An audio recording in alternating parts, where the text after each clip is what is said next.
but I think there's three different hats you can wear as a leader. You can wear the hat of a shepherd, then you can wear the hat as a warrior. This is when you're on the offense. And then I think the third one is kingship. I spent 20 years, Ed, king making.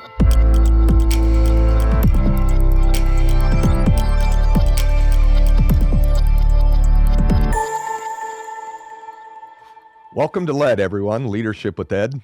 I'm Ed McGill, co-founder and partner of McGill Junkie Wealth Management, as well as the host of LED, where I'm continuing my journey of really just understanding leadership to make us all better as we go forward.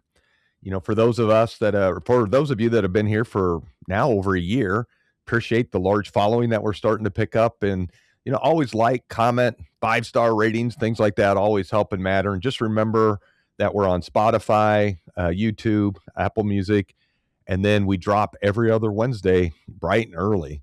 So today we got a really fun guest, a personal friend of mine, national leader. There is one thing disappointing though. So this is Chad Johnson, who's one of the partners and chief of staff at Maxwell, the John Maxwell organization. And when I first saw that Kim had booked Chad Johnson, I got to admit, I thought it was Ocho Cinco. I thought it was the Bengals star. And then Chad popped up on here, and because he had the beard, I knew it wasn't him. So yeah, Chad, I'm just sorry. The beard, right? Just the beard. Just the beard and lack of football skills said this isn't the right one. But how many people are disappointed when they think they're getting Ocho Cinco? That's the word, Ed. First off, it's an honor to be here. I'm not the real Ocho Cinco. As you can tell, we are the same age, however, so I'm not sure what my mom was thinking, how they connected those dots there at the same time. But I lived my life in disappointment. You know, I spent 20 years in Atlanta going through the airport, just disappointing everybody at TSA. And then, funny story, I just played last fall. I got to play golf. Front nine, I got to play with Urban Meyer. Back nine, I got to play with Tim Tebow. And Urban Meyer, before I got there, everybody at the clubhouse thought that Ocho Cinco was coming to play golf with Urban, which makes sense, right? And instead, I makes sense. Disappointed Urban Meyer and Tim Tebow. So, man, I'm really living in disappointment here. So I hope we can up-level that, you know, and make your audience believe that there's a different real Chad Johnson out there too. So it's an honor to be here. Well, that's awesome. And I'm thinking, Urban, when you showed up, said, yeah, my club's over there, son. Can you put them on the back of my cart? Who was the better golfer? Real quick, before we get into the leadership stuff, who is the better golfer, and let's just start. Let's go off sync here. Yep. What was any just amazing comments by either one of them? Well, front nine was, so I would say Urban Meyer is a more consistent golfer. Which kind of makes sense. As a head coach, you're about consistency a little bit, right?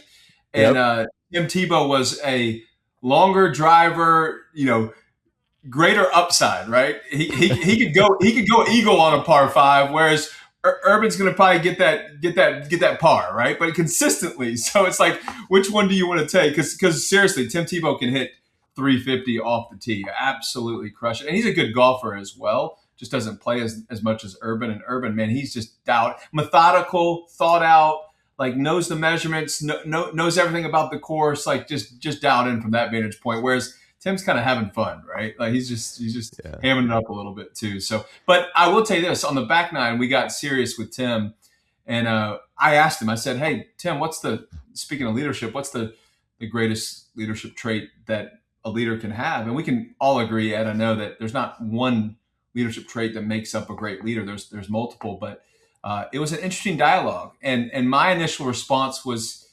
humility, which then I heard a podcast by Jocko, and he said humility. So it made me feel more like a man, because, you know, humility doesn't always make you feel like you're a man, you know, necessarily. But of course, Tim's answer was conviction. And I was like, wow. I was like, let me break that down with you, which was fascinating. If you know who Tim Tebow is, he is filled conviction. Just go look up a video of him as a Florida Gator if you want to sense and feel conviction and how he motivated his people through conviction. And I was like, let me do a deeper dive in this with you, Tim. And so, like, you look at he's a public faith guy, right? Like his Tebowing, his kneeling that he did, his philanthropy over celebrity that he really prioritized, his unyielding personal values, his advocacy that he has for others, and then his resilience and work ethic, which you can see in all of his videos. And I was like, you know what? If you look at the success, whether positive or negative, of great leaders, conviction is at the core of so many great leaders, and that's really that passion, that purpose, that calling that we get to live out. So it was a fun little. I had to go back and rethink my humility one after because he had me go first, of course, and I was like, "Here's Right. mine," Yep. and then he counters with the conviction. But it was a fun outing, very fun outing. Shout out to Sharice Rivers, one of our high capacity leaders, that actually invited me to be a part of that group that day.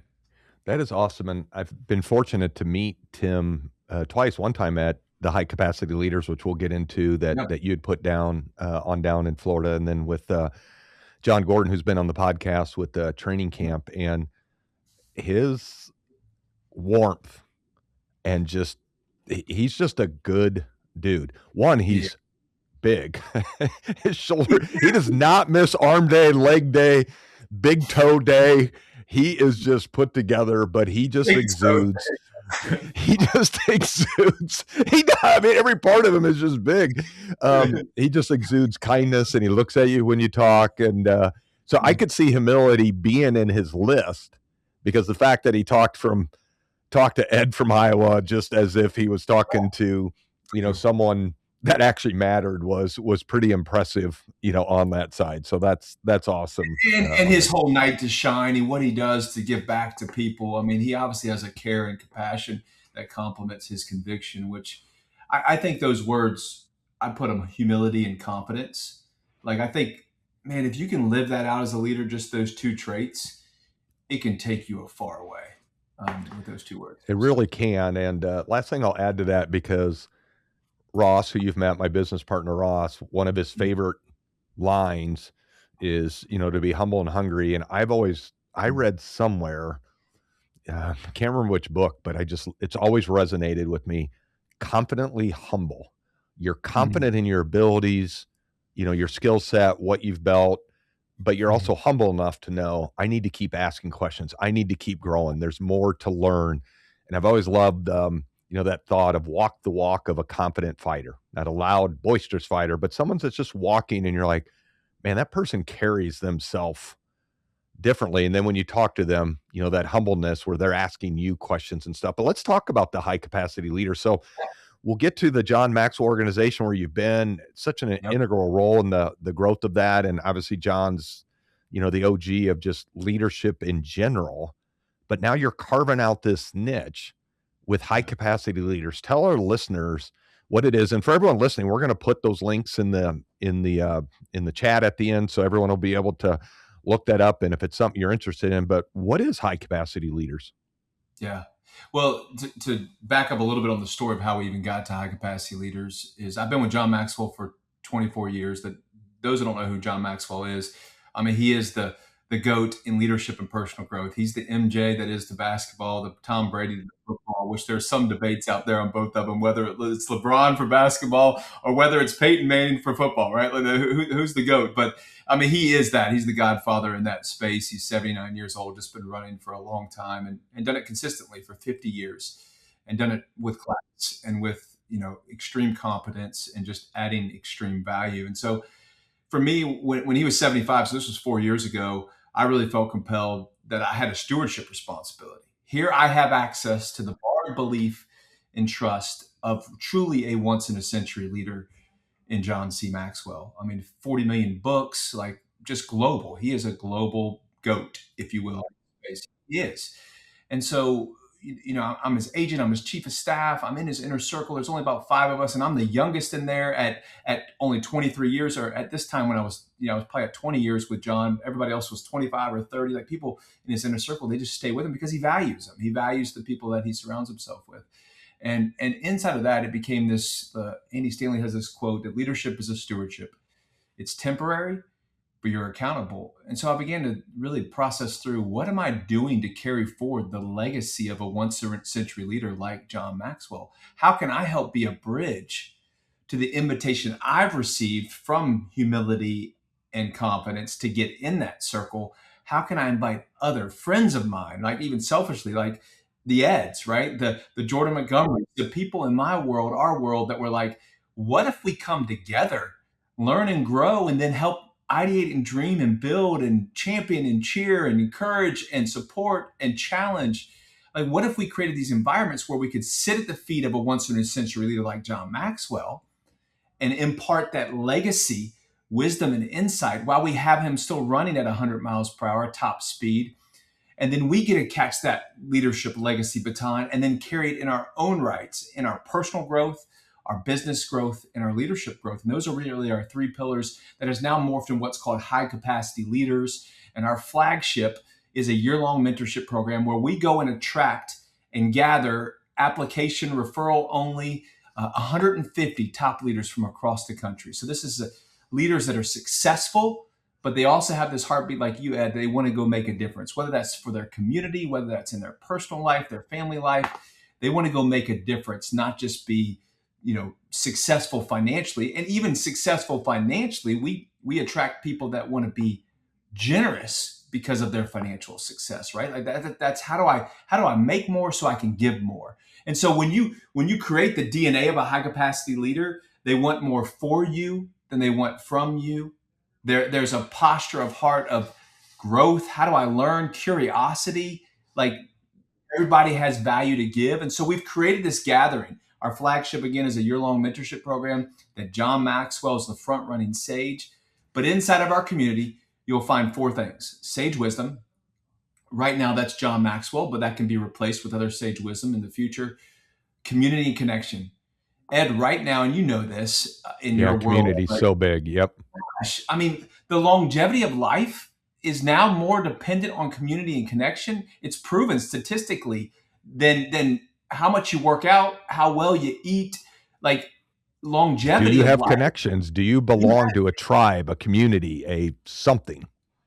Everybody wants a guide and a tribe, right? Like it's Yep. the truth. And so when you have that sage wisdom, that's your guide, right? Now the tribe is your community connection. And honestly, that actually, if I put them in order, that begins to super Hmm. exceed the guide. The tribe is super exceeds the guide. And then the third piece is resources, right? We're going to equip you with tactical, practical work, cookies on the lower shelf. I think there's so many great TED Talks, COVID enhanced content online everywhere. But how do I get one or two takeaways that I can go apply today to my personal growth, my leadership growth, or our business growth? And so we try to do that at every session. We're more workshop than we are TED Talk. And then we believe if we do all three of those well, the fourth pillar is transformation. We will develop and transform the leader if we do all that well inside of this community. It's been, the testimonies are off the chart, Ed. And I've been John's agent for 8 years. I put the talent on our stage. So because I'm riding the wakes of John's relational equity, I get access to some pretty incredible leaders that aren't because of Chad Johnson, because I'm not Ocho Cinco, but because Again, but it pops up on their phone. They're thinking, could this be the real one? Hey, I did host an event with Deion Sanders one time, and everybody really thought that it was Chad. I have a voice note, no lie. Somebody called and said, "Hey, Chad." Like, I guess he knew Chad Johnson in the past, and my number was at the bottom of the page. He called me and said, "Hey, Chad, I'm so excited to go be there with Deion. I can't wait to reconnect." And I was like, I had to call him back and say, "Hey, man, again, disappointment. I'm not that Chad." Hey, Chad, let me Anyway, ask. that's what it's about. That's what it's about. That's awesome. I think people are curious, and I wish I would have went into this more with. We had the great Dan Houston on previously, and he, retired as CEO of Principal, and then transferred the reins down to Deanna Strable, who's so good. And I wish I would have spent more time with him, maybe from Deanna's point of view. So I'll ask it from your point of view.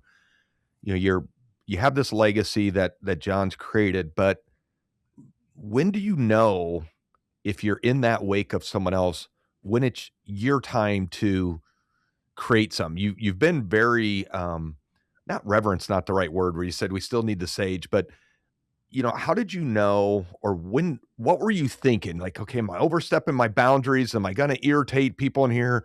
Oh, what's Chad doing? Tell me about the mental part of taking that leap and then bringing this to the team and saying, I want to create high capacity leaders. I want to run it. I want to build it within, but I still want to create this mark for this next kind of stage. Does that make sense? 100%. And it's such a great question, Ed, because it's been something that has taken time. For me, inside of high capacity leaders, this has been a 20 plus year journey.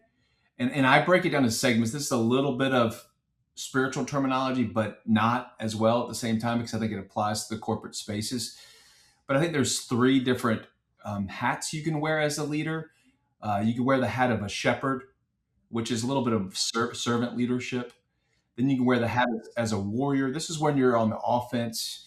You're leading offensively. You're calling the plays. You're making the things happen, but you have a team around you to help support those. And then I think the third one is kingship. And I think for 20 years in my world, inside of John, and John would say this because actually our friend Jordan Montgomery asked John this. He said, "Chad, if you were or John, if you were to define Chad in one word, what would it be?" And he said two words because he overachieves, he exceeds expectations. But he said the words would be kingmaker.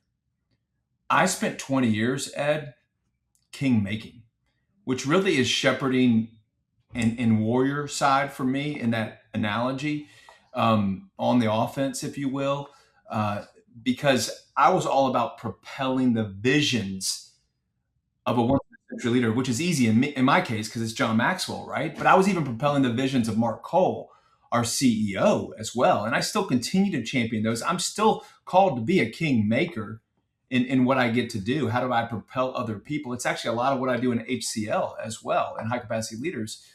But I have, over the last 3 or 4 years in launching high capacity leaders, I've moved into a kingship season where now I'm the founder of the movement. Obviously, I still get visionary buy-in from Mark and from John because it's under the Maxwell leadership umbrella, which I don't feel called away from. But it's taken me 20 plus years to get there of truly servant leadership. It has not been an overnight success to develop and to grow.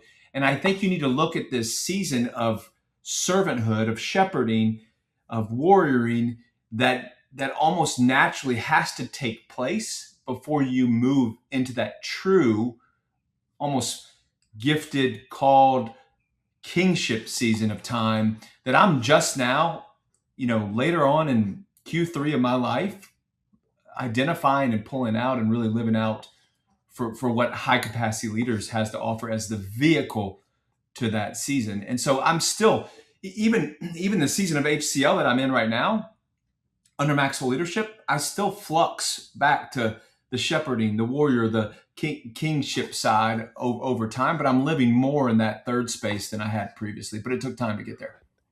Has there been any tension between you and any other team member? Like, well, why is Chad get to do this now? Or any pushback or things that you were feeling like, okay, I started too soon or I started too late? I'm just curious. I think the leaders like knowing, how did you handle any, adversity or tension, if there was any, as you were, making this transition while still, you said, doing some of those other things that you had done so well previously? It's a great question. I revert a little bit back to our 5 levels of leadership, which is our banner corporate curriculum. That really, the whole premise of that curriculum is that if you can create a common language that drives beliefs, then it drives behaviors. And so for me, level 1 of 5 levels, it's position, it's title. So it's the lowest level of leadership. It's a great place to start. It's a terrible place to stay. We say in our world, leadership is influence, nothing more, nothing less. People are influenced by you. They follow you because they have to, right? Your title says to do that. Level 2 is permission. It's relationship, right? And so I have spent 20 years in that relational space of like, how am I serving other people, honoring other people, making other people look to be the best version of themselves in that space? How are you getting that change in your pocket by truly valuing and serving people? That's the level 2 relationship side that's so important as leaders. And then level 3 is production, right? And which means you gain influence by what you do. You're by helping, producing 100%. You're driving revenue, you're driving outcomes. And honestly, Ed, especially in the financial world, you probably have more people that are wired sometimes towards the production side, right? But you don't want to bypass the steps, right? Positions first, relationship, and then production. I'm naturally more of a wired level 2 permission guy. But I'm a D2 athlete, so I understand competition and I know how to produce, and I'm like, I want to win, right? So, Yep. but you gain influence to those two different pillars.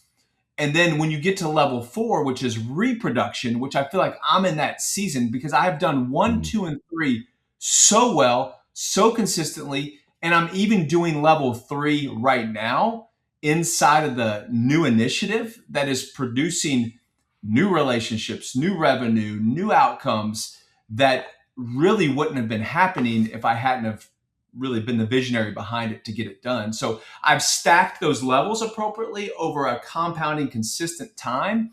And that has really helped me. And again, if you're a level What's the 3, fifth one? yeah, What's the fifth one? it's pinnacle. It's pinnacle. Okay, So, pinnacle. and what pinnacle means is that you've lived all 4 out. Like Ed, you've Okay. reproduced yourself really well. You've built up others around you that are now doing what Ed has done. And so pinnacle typically doesn't come till later on in life when you've really ran those 4 levels incredibly well and over time, right? So, Would but would yeah, you say that the tension would come if someone is trying to hop the steps? That's where the disconnect with other team members. Whereas if the person has come up through those layers, then there's actually probably more joy. But I am curious for you as you did this. I don't know why it popped in my head, but I was thinking of Field of Dreams. So you got Kevin Costner there with James Earl Jones, and they invited James Earl Jones to go into the cornfield, and he's like, "Well, I want to go."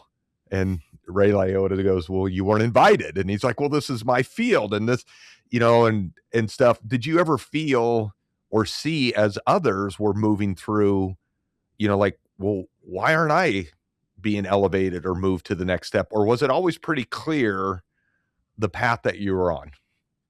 it wasn't always clear. And I had borrowed belief from people that put me in rooms probably even too young than I should have been in. And I think we can all attest that we've been off of borrowed belief from others, but that have actually put us in rooms. And I think even if you look at, I call it my breadcrumb slide, like even how I'm here today with Ed does go back to a Jordan Montgomery. Like he put me in the room with Ed and connected us and borrowed his belief and relationship that you guys had established to get there. And so um, the path hasn't always been clear, but how do you show up well even when you lack clarity? I think I've always lived with clarity of what I offer, and so I stayed true to kind of this identity exchange, like what is Chad about? And I went through a life plan process, a 2-day intensive where I really come out with, I'm wired to be a community hub. In the Working Genius with Patrick Lencioni, I'm wired to be a galvanizer and discerner, right? Like, Dude, that's if what my two are. come on, let's go, Ed. I knew that. Let's go. I should You have and known that. You and I, baby. You and I. I just looked at mine the other day. Those are my top two. And those help, right? Those help define Yeah. who you are, so then you can know the value that you can provide and the uniqueness of what makes you Ed and what makes me Chad. And so I think that's been huge to weather the storms when uncertainty or unclarity has been around me. I've been steady plotting because I know the value I can provide. And if I stay true to what I offer and who I am, that will eventually over time play out to where I'll get the promotion, I'll get the new, you know, I honestly, before I became chief of staff, I was answering Ed more of the who than the what. And I think that's important for leaders. You may be in a season where you need to answer the who. Who, and what I mean by that, who do you want to emulate your life after? Who do you want to be hitching your wagon to in this season of time? Who carries the same values of you? Who carries the same growth as you? Who do you want who do you want to just to replicate, right? Who do you want to learn from and grow from? And that's so important because I think about you, Ed, like I would want to come work with the company because I value so much of the same things Ed values. Like, yeah, he's a discerner and galvanizer, but just who you are and the value you want to put back in the community. I'm like, that who actually, I had a season of a year off from Maxwell's World where I was trying to figure out what was next for Chad. And that was a big question to answer. And from that, all that was available with Maxwell's World at the time was a marketing position for the nonprofit. And I was like, the who is so much more important for me to get back in the game with Maxwell's World. I feel called to do that, that I'll take the marketing position. So I went in with that humble, hungry, people smart, the ideal team player, but back to the too, which I know you're mentioning a little bit of the humble, hungry side.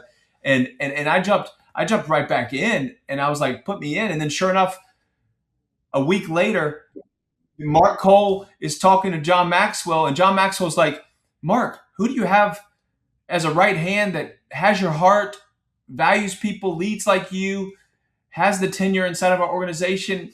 And light bulb came on. I was like, Chad's not a marketing role. He's chief of staff role, right? So then it flipped right there in 2 weeks. So before I even started, I became chief of staff, which we already knew needed to happen. But it showed this, like, I'm humble and I'm hungry. Put me in, coach. I'll do whatever it takes. The who is more important than the what, and I'm in. And you guys deal with that so much in the industry you're in. Is as that's awesome, and I wrote down a couple things here because I was curious on it. Because you have this high capacity leader, so many people are driven. Is if someone is comfortable or comfort, is that associated with the low capacity leader? Like, is there, like, describe more for high capacity, or maybe just even your own thoughts. Could someone be high capacity leader if they were low comfort? I don't think that would be accurate, but is comfort associated with a low capacity leader? Like, you really have to keep expanding yourself, challenging yourself, getting into uncomfortable situations. Yeah, I call it I have a slide deck for this, actually, Ed. I call it my hell to heaven slide of how do we take people from a low capacity leader to a high capacity leader. And we do that on a journey of growth through our program. And a low capacity leader is this: disengaged, kind of numbed out in some areas, not motivated, lacking motivation, um, overly busy or taxed, maybe just disoriented, distracted. Um, Maybe it's down to even your personal life where you're not intentional with date nights with your wife if you're married, or you're not intentional with one-on-one time with your kids in a season, like because you feel like you just don't have what it takes, or you feel like you're not living on your purpose and your passion, and you're kind of just coasting, right? And that's what I would qualify as, and maybe even a lonely leader. And we all have seasons of that, right? Like, we all revert back to that in some capacity when tragedy may happen inside of your family or personal life, and you kind of have to reflect and process, and you go through those motions. But the key is not to stay there, right? We want to keep you moving and surround yourself with people that are going to help you get back to that high capacity leader. And let me be clear, high capacity leader, when you think about it, it kind of feels like striving or performing, like you're capable of more. But that's not really our makeup. It's we want you to live a fully alive, freedom filled, on purpose, on mission, doing the things that really matter, and being successful. We want to be successful so we can be significant. And so we want to help people build that out and identify that. And so we attract people that do have a dream inside of them. Now, it may be on the back burner. It was for me for a little season of time, where then it awakened the back burner, that now I can go dream again. I can go dream of what I want to do, you know, and there's sometimes the 9 to 5 that you have to do and that you get to do. But where are the dreams that are inside of you being awakened? I think so much of that comes back to desire. Like, what's the desire of your heart, and how do you want your life to look? Like, if you could be the architect of your life, and I actually have 16 desire worksheet questions that I go through each year in my year in review that help me identify, what do I want my kids to say at the end of my life about their dad? Like, and those are like clarifying questions, like, architect the life you want to live. You still have to make money and provide and do the things that we're called to do, to take care of our family. But, I think you can align passion and purpose inside of what you get to do every day. Do you ever see, or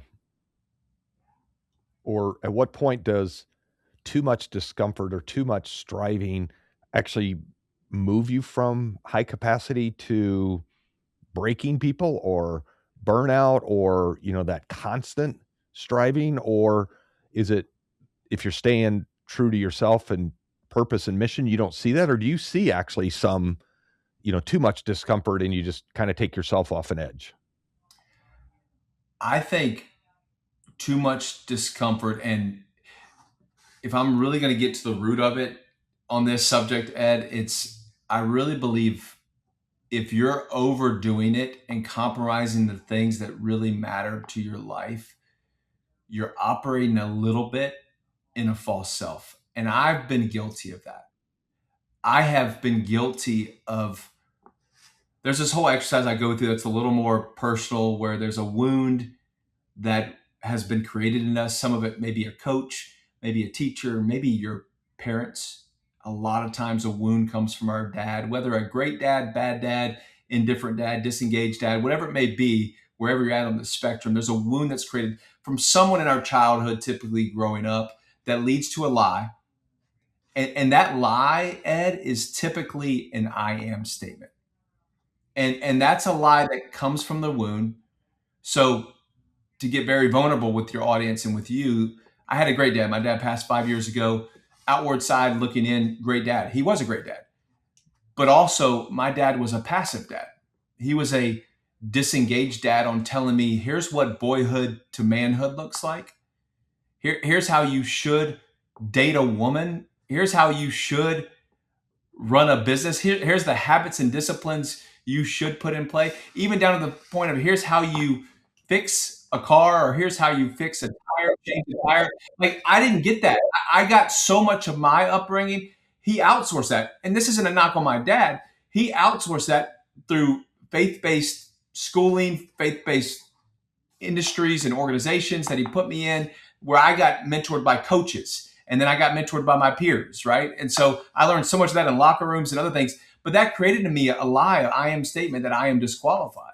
And so that lie then led to a vow, which counters the lie. And I'm getting very tactical here with your audience and very personal. My vow was, I won't let that lie become true. So I'll become male athlete of the year. I'll validate who I am by who I'm dating. I'll become homecoming king my senior year. All the accolades, right? Which is really a pose or a false self of achieving and striving. And I think we got to get real with ourselves and say, is the burnout coming from a false self pose that we are living out, where we're not really being true to our desires, awakening or reawakening, or putting everything off of there to identify what's the true desire? What's really what you want your life to be architect to live out? And I think that's a deeper conversation that requires even some, breakaway time, reflection, and processing.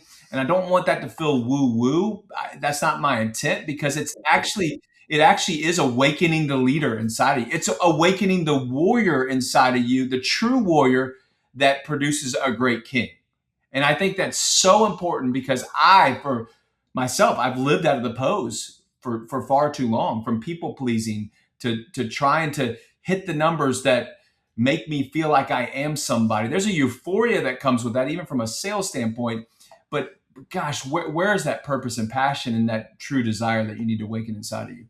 That's a long answer, Ed. That's a lot more, deeper dive than probably you asked for. No, So there but you go. people like the tactical. I mean, people come here because they want to really think through that. And I like the I am statement. And when you're talking about your dad, or even with your kids, your legacy, here at McGill Jungie running a wealth management business, we're fortunate. A lot of our clients have been successful. So there will be excess capital.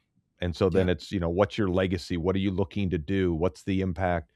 When you think of leadership legacy, so that's really the currency that you're building, this leadership legacy. I wrote down, how can we start today to build a legacy in leadership? Like, Mm. thinking where someone could say, man, that person was a great leader. But how do you start building a legacy of leadership? 3 ways: value people, believe in people, and unconditionally love people. And what do I mean by that? Each component I could talk about for a while. But I really believe that this is the greatest advice that I've ever heard, ever received. Actually, John received it from his dad. But legacy if you define value people means how are you showing up in each interaction. You joke with me sometimes, Ed, that Chad, you're always such a joy to be around, and like you always have. Is it fake? Is it real? What's going on? I think when I value people, here's how I try to enter a conversation. Number one, I try to enter with a 10 on their head of a trust meter. I believe that trust should never be earned; it's given. Trust should never be earned; it's given. Now, if you come from an abusive space or like that's a whole different conversation, but the immediate trust meter should be a 10, and someone has to lose that trust over you. But I also believe that every environment that I step into, every relationship I step in, including you, Ed, the first time I met you, there's three things that I know about Ed. There's something that I can learn, there's some way that I can help, and there's actually some way that we can partner. There's something that I can learn, there's some way that I can help, and there's some way to partner. That's what I mean by, do you value people? The greatest way you can show up to people, it's the fundamentals too. It's the handshakes, it's the eye contact, it's the charisma. It's like, do those people feel seen when you leave them? Are you asking great questions? I mean, that's the gateway, right? To so much is curiosity and question asking. We should be 80%. We should be 80%. It's the 80-20 principle. We should be 80% question asking, 20% talking in how we engage with others and how we serve others, identify others. So that's how you value people. It's some of the small intangibles. I was actually with Patrick Lencioni. Many of you know him, a prolific global communicator, speaker. And I was hosting a pre-screening of the movie I Can Only Imagine 2, and Patrick couldn't come to the first pre-screening. He actually came with his wife to the second, so we got him in there, which was great to have him here, and he lives in Franklin now. But his son Matt came, and he's been through a lot. And he came with his fiance, getting ready to get married, and he showed up, and I just pulled him aside, looked him in the eyes, said, "So thankful you're here." Shouted him out when I did my intro that he's in the room. And he went back and he told his dad, he said, "I felt like I was at home when I ran into Chad Johnson, and the way he called me out, saw me." And then Pat came to me. I didn't know this because Patrick came to me and he said, "Chad, the way that you saw my son," like he's like, and it's not anything special I did. It's just me showing up to say, "I value you. Like I value you." And then the belief is the second one. Believe in people. That's that bar of belief. That's do you see the potential in people? Like, do you see where they can go? Do you see the direction, the up and to the right that they can go? And are you able to invest in them appropriately to get them there? And then unconditionally love people. I'm a huge second chance person, and I've almost gotten to the stage in my life where I'm unoffendable. Now I probably still can be offended, but I just I see when I say unconditionally love people, what that means is that I show up and I see the good.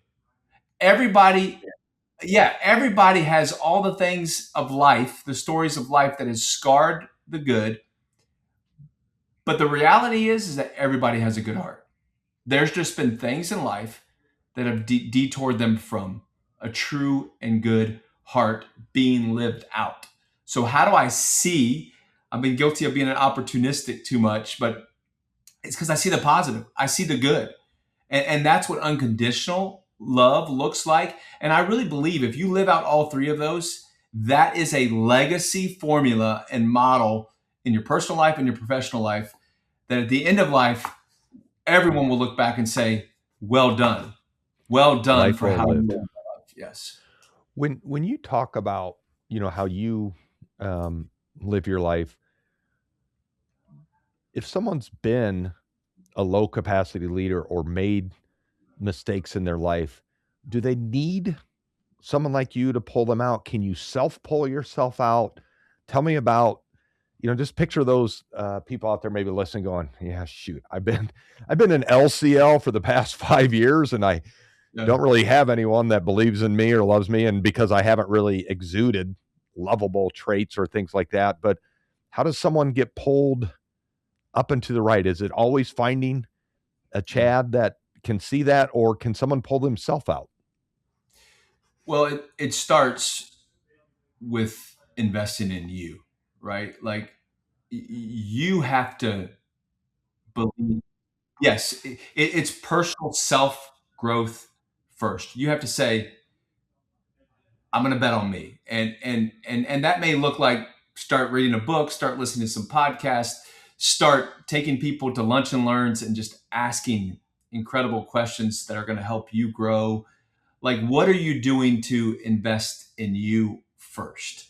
Like, John's second bestseller of all time is Developing the Leader Within You. There's a reason for that, because it's foundational that all great leaders start with investing in themselves. Like, and that may then become, I need a coach.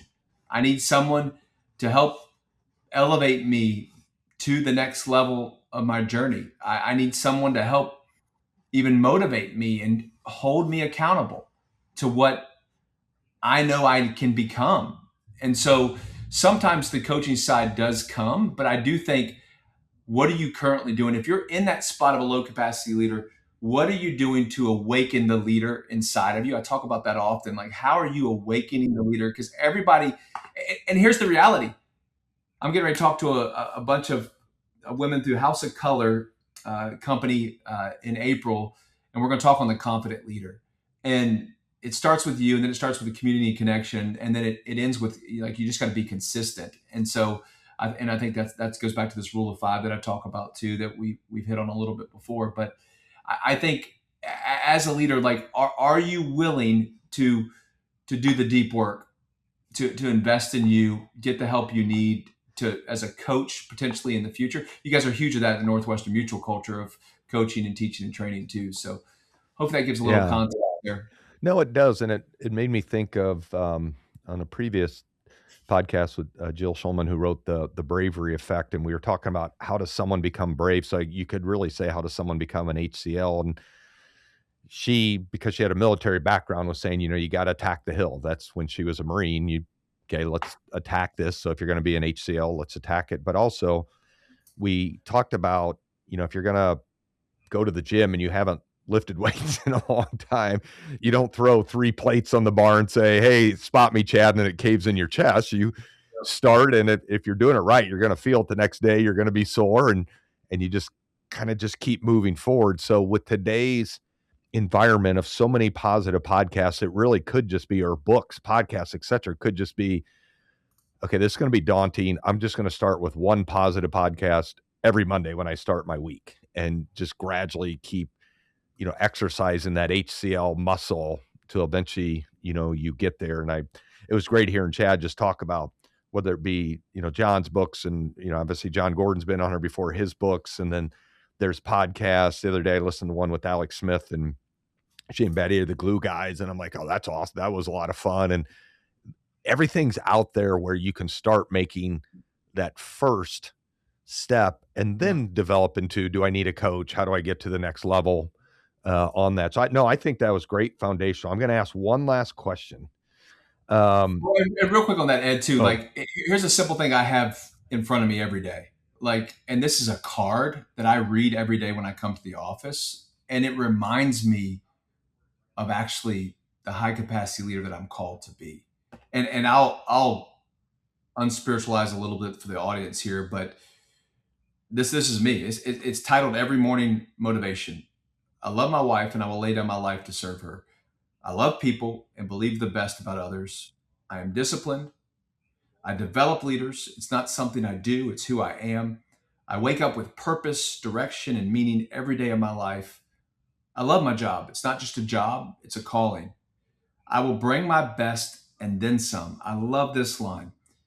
It's what I do after I bring my best that makes the difference. The world will be different and better today because of how I showed up. And that's a simple.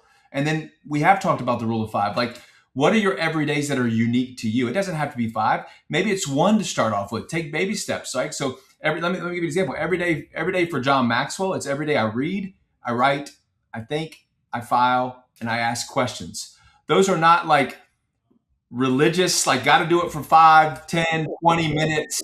Like, no, it's just every day find time to do those things, because those are unique to John.